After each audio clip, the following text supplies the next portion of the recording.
Update muna nga tayo sa mundo ng basketball sa Gilas Pilipinas. Isang nakakalungkot na balita. Ang Gilas Pilipinas Women Center na si Ashley Abong pumanaw sa edad lamang na 18 anyos. Samantalang ang SGA ay naglabas na ng kanilang initial lineup para sa William Jones Cup.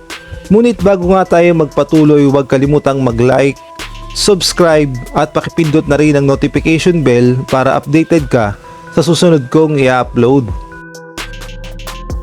Isang malungkot na balita ang tumambad sa atin ngayon ng Gilas Pilipinas Women Center na si Ashley Abong ay pumanaw sa edad lamang na 18 anyos.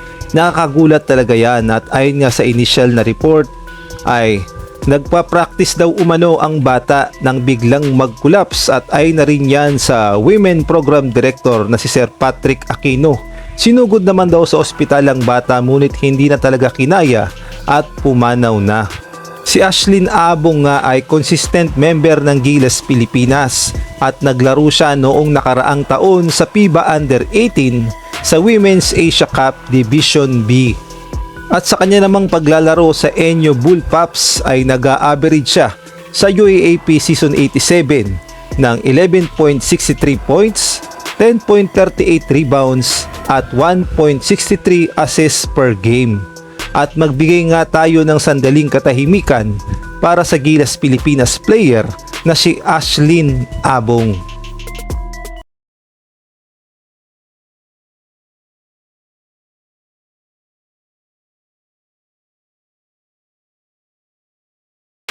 Samantalang sa ibang balita naman, ang SGA ay naghahanda na para sa paparating na William Jones Cup sa susunod na buwan sa July. At ayon nga sa mga report ay naglabas na sila ng kanilang initial lineup para sa William Jones Cup. At eto nga ang ipinost ni Players Hood.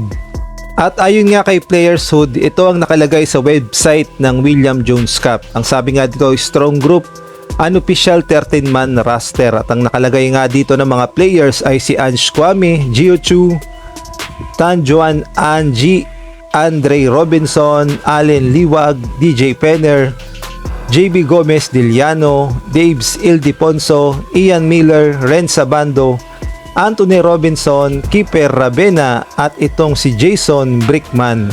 Samantalang ang kanila namang makakalaban ay ang Chinese Taipei A, Chinese Taipei B, Japan, Malaysia, Bahrain, Australia, UAE at Qatar. At narito naman ang schedule ng laban ng SGA. July 13, 7pm kontra ngayan sa Chinese Taipei A.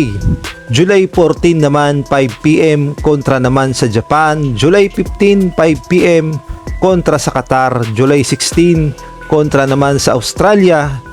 July 17, 5pm kontra naman sa Chinese Taipei B. July 18 kontra naman sa Malaysia, 3pm yan. July 19, 3pm kontra naman sa Bahrain.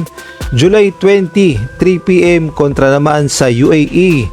At mapapanood nga ng live yan. Tignan natin kung ipipictured ng TV5 o kaya naman ng One Sport o kaya naman ay mag-abang tayo ng mga live sa Facebook.